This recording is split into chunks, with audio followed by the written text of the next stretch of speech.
عزیز دوستو، اللہ تعالیٰ نے قرآن مجید فرقان حمید میں 30ویں پارے کے اندر ایک پاکیزہ ضابطہ بیان فرمایا۔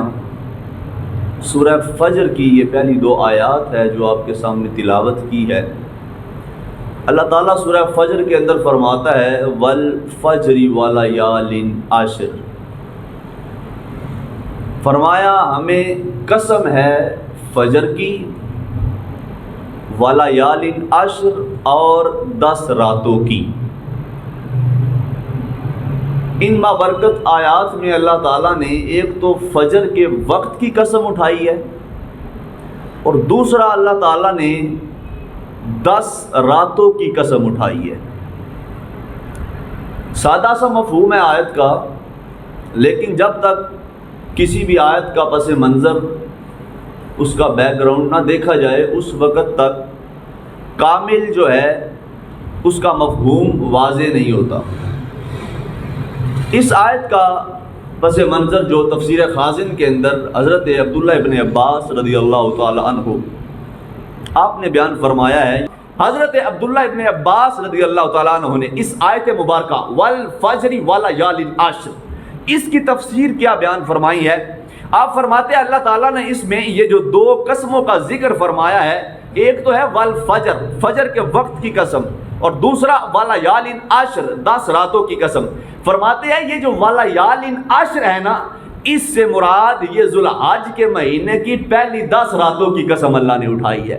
ذوالحج کا مہینہ یہ جو چل رہا ہے، اس مہینے کی پہلی 10 راتوں کی قسم اٹھائی ہے۔ اور سنو، اور اس کی ایک طرف یہ اشارہ حدیث مبارکہ کے اندر بھی آیا ہے، ترمذی شریف کے اندر حدیث پاک موجود ہے۔ میرے کریم نبی صلی اللہ علیہ وسلم کے صحابہ فرماتے ہیں کہ نبی کریم صلی اللہ علیہ وسلم نے فرمایا کہ اللہ تعالیٰ کو بندے کے پورے سال کی عبادت بڑی پسند ہے۔ بندہ سال کے اندر وہ کوئی بھی مہینہ ہو، محرم ہو، سفر ہو، ربیع الاول، ربیع الثانی، جمادی الاول، جمادی الثانی، 12 مہینوں میں سے کوئی بھی مہینہ ہو، بندہ جب بھی اللہ تعالیٰ کے حضور عبادت کی غرض سے آتا ہے، اللہ کو بندے کی عبادت بڑی پسند ہے۔ فرمایا لیکن یاد رکھنا، اللہ کو جو سب سے زیادہ عبادت پسند ہے وہ رمضان کے دنوں کی اللہ کو عبادت سب سے زیادہ پسند ہے۔ اور فرمایا رمضان کے دنوں کے بعد اللہ تعالیٰ کو یہ جو ذوالحج کے پہلے 10 دن ہے، ان کی عبادت بھی بڑی پسند ہے۔ اور سنو اس کی فضیلت کے اندر اگر جائے، اور دوسری بات یہ تو تھی ولیال عشر جو 10 راتوں کی قسم کھائی ہے، اس سے پتہ چلا کہ ذوالحج کی پہلی 10 راتوں۔ اور فرمایا والفجر، مجھے فجر کی بھی قسم ہے۔ فجر کی قسم سے کیا مراد ہے؟ فجر کا وقت بڑا بابرکت ہوتا ہے۔ مفسرین فرماتے ہیں کہ اس وقت بندہ اللہ تعالیٰ کے ہاں جو بھی جائز کام کی دعا کرتا ہے، اللہ تعالیٰ لازمی اس کی دعا کو قبول فرماتا ہے۔ ذرا اس کو بھی حدیث مبارکہ کی روح سے دیکھیے تو نبی کریم صلی اللہ علیہ وسلم کی وہ ترمذی شریف کے اندر حدیث پاک ملتی ہے۔ حضور جان کائنات صلی اللہ علیہ وسلم نے فرمایا اوقات میں سے 2 وقت ایسے ہیں کہ ان 2 وقتوں کی دعا اللہ تعالیٰ بندے کی کبھی رد نہیں فرماتا، ضرور بھی ضرور قبول فرماتا ہے۔ یا رسول اللہ صلی اللہ علیہ وسلم، وہ 2 وقت کون سے ہیں؟ فرمایا ایک، جب بندہ فرض نماز ادا کرتا ہے، فرض نماز ادا کرنے کے بعد جو بھی دعا کرے گا جائز کام کی، اللہ ضرور قبول فرما لے گا۔ فرمایا دوسرا وقت تہجد کا وقت ہے۔ تہجد کے وقت جو بھی بندہ اللہ تعالیٰ کی بارگاہ میں اپنی عرض و نیاز کرتا ہے، جو مناجات کرتا ہے، جو دعائیں کرتا ہے، اللہ تہجد کے وقت کی برکت سے اس کی وہ دعا بھی قبول فرما لیتا ہے۔ اس لیے ان 2 وقتوں کے اندر دعاؤں کی کثرت کیجئے۔ فرض نماز ہو جائے تو اس کا مطلب یہ نہیں ہے کہ ہم نے فوراً سے اگلی نماز شروع کر دینی ہے، لہٰذا پہلے دعا مانگے، اللہ کی بارگاہ میں اپنی مناجات پیش کرے، اللہ تعالیٰ کی بارگاہ میں اپنی عرض و نیاز پیش کرے، اللہ تعالیٰ ان اوقات کی دعا لازمی قبول فرماتا ہے۔ اور سنو کیسا وہ فضیلت والا، ان کی فضیلت کے حوالہ سے فرمایا یہ جو 9 ذوالحج ہے، اس دن کے حوالہ سے فرمایا کہ جس دن تو حج ہوتا ہے 9 ذوالحج کو، اور 10 ذوالحج وہ ہے کہ قربانی کا دن ہوتا ہے۔ اس کے بارے میں کنز العمال شریف کے اندر اور مسلم شریف کے اندر یہ حدیث پاک موجود ہے۔ نبی کریم صلی اللہ علیہ وسلم نے فرمایا کہ یہ جو حج کا دن ہوتا ہے، اتنے جہنمی جہنم سے آزاد اللہ تعالیٰ پورے سال میں نہیں کرتا جتنے جہنمی اللہ تعالیٰ دوزخ سے آزاد کر کے حج والے دن کو اللہ جنت میں داخلہ فرما دیتا ہے۔ پورے سال میں اتنے نہیں ہوتے جتنے اس 9 ذوالحج یعنی حج والے دن کو اللہ تعالیٰ جہنمی جہنم سے آزاد کر کے جنت میں داخل فرما دیتا ہے۔ اور سنو صاحبو، فرمایا کہ 9 ذوالحج کو جب حاجی اس میدان کے اندر اکٹھے ہوتے ہیں تو اس وقت عالم کیا ہوتا ہے؟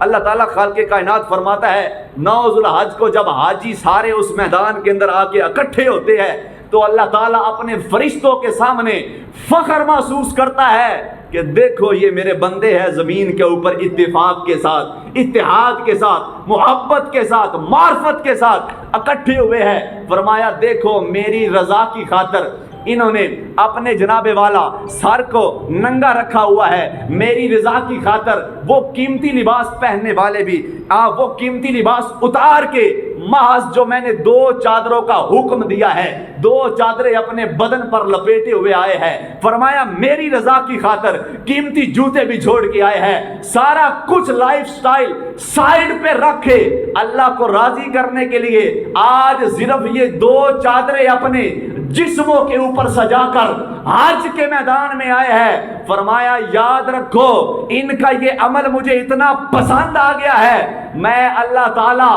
جب یہ حج کرنے کے بعد واپس جائیں گے آئے تو یہ خالی جھولیاں لے کر ہے، میں اللہ ان کی جھولیوں کو بھر کے ان کو واپس بھیجوں گا، جھولیوں کو بھر کے۔ اور یہ حج کرنا کوئی چھوٹا سا فریضہ نہیں ہے۔ فرمایا یہ خالی جھولیاں لے کے آئے ہیں، میں اس حج کی بدولت ان کی جھولیاں بھر کے بھیجوں گا۔ اور فرمایا ابھی انہوں نے مجھے دیکھا نہیں ہے، رب کو دیکھا نہیں ہے، اور دیکھنے کے بغیر ہی اتنا سب کچھ کرتے ہیں، اگر رب کے جلووں کو دیکھ لیتے تو پھر ان کی عبادت میں کیا کمال ہونا تھا۔ رب کے جلووں کو دیکھے بغیر اتنا کرتے ہیں۔ عزیز دوستو، چونکہ یہ وہ مہینہ ہے ذوالحج کا جس مہینے کے اندر وہ 5واں بنیادی رکن حج جیسا فریضہ سر انجام دیا جاتا ہے نبی کریم صلی اللہ علیہ وسلم کے غلاموں۔ اس لیے حضور جان کائنات صلی اللہ علیہ وسلم جب حج کر رہے تھے تو حضور نے اپنے صحابہ کو حکم فرمایا کہ اے صحابہ اپنی زبانیں کھولو اور اپنی زبانوں سے یہ پڑھو لبیک اللہم لبیک۔ حضور کے صحابہ آہستہ آہستہ سے یہ کلمات پڑھنے لگ پڑے، اللہ کی تعریف، اللہ کی کبریائی، اللہ کی عظمت بیان کرنے لگ پڑے۔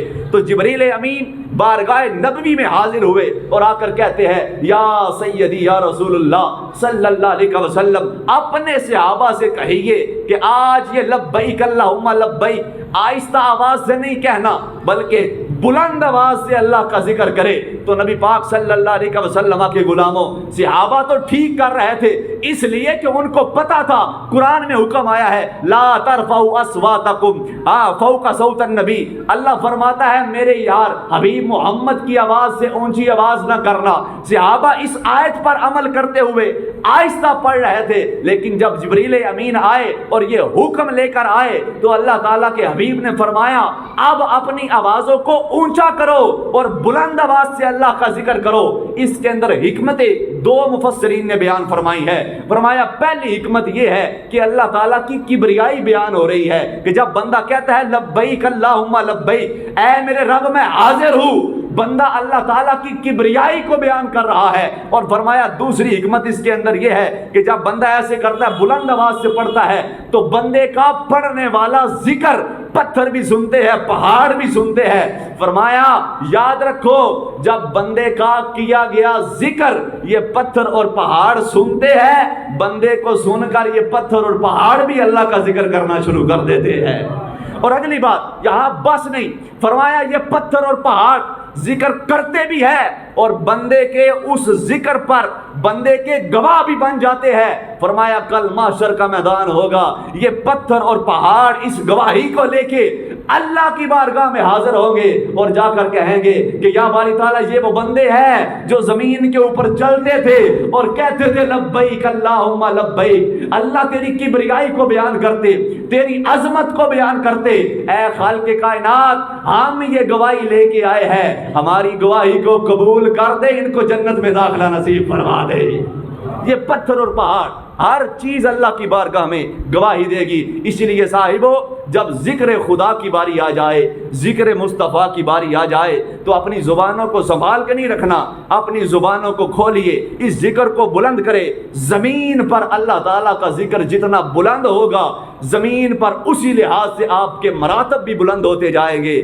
زمین پر جیسے جیسے مصطفیٰ کا ذکر بلند ہوگا، اللہ تعالیٰ اس ذکر کی برکت سے آپ کے مرتبے بھی بلند کرتا چلا جائے گا۔ اور سنو عزیز دوستو، اسی لیے جب کسی محافل کے اندر، جب کسی مجلس کے اندر سبحان اللہ بولنے کی باری آ جائے تو وہ بھی بلند آواز سے کہنا چاہیے۔ اس کے اندر وجہ کیا ہے؟ سبحان اللہ کا معنی کیا ہے؟ ہم زبان سے کہتے ہیں کہ اللہ تو پاک ہے، کتنا وہ بندہ عظمت والا ہے جو زبان سے بلند آواز سے لوگوں میں بیٹھ کے کہتا ہے کہ اللہ تو پاک ہے، اللہ کی عظمت کو بیان کرتا ہے، اللہ کی کبریائی کو بیان کرتا ہے۔ ان کاموں کے اندر جھجک محسوس نہیں کرنی چاہیے۔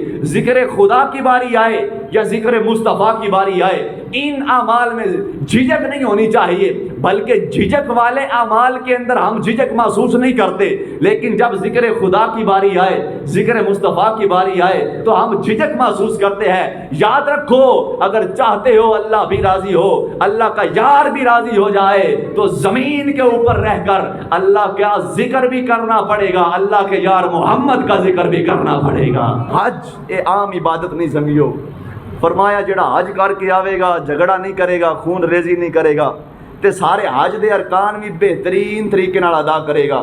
فرمایا جدو حج کر کے واپس آوے گا نا تے اللہ انہوں انج پاک کر چھڑے گا جویں اج ہی بچہ ماں دے پیٹ وچوں پیدا ہویا ہے۔ اور اس واسطے سنگیو ایک اور بھی بات یاد رکھنا، حضور جان کائنات صلی اللہ علیہ وسلم نے فرمایا جدو حاجی حج کرن واسطے جاوے اس دا حق بندا وے کہ وہ اپنے اہل محلہ، اپنے دوست احباب، اپنے قریبیاں نو خود ملن واسطے جاوے، انہاں نو جا کے دسے کہ میں حج کرن واسطے چلے آجے۔ فرمایا جدو حج کر کے واپس آ جاوے تے پھر ساڈا حق کے بندا وے اسی انہوں گھر جان تو پہلے جا کے مبارکباد پیش کر لیے۔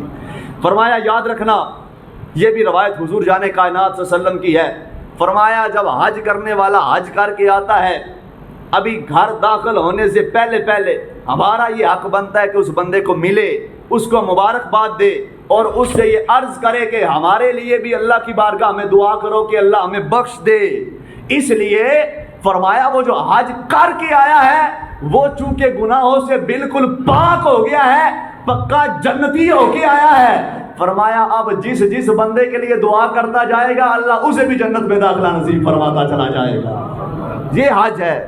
اس لیے صاحبو، جو بندے حج جو نہیں جا سکے اللہ تعالیٰ ان سب کو حج کے لیے بلائے، آمین فرماؤ۔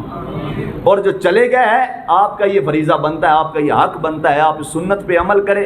ان کو جب وہ واپس آئے تو ان کو اہلم و سہلم، ان کو ویلکم کرے، ان سے ملے، ان سے دعائیں لے، اس لیے کہ وہ بخشے ہوئے روح ہے۔ اگر وہ آپ کے لیے دعا کریں گے تو اللہ تعالیٰ یقیناً آپ کی بھی بخشش فرمائے گا۔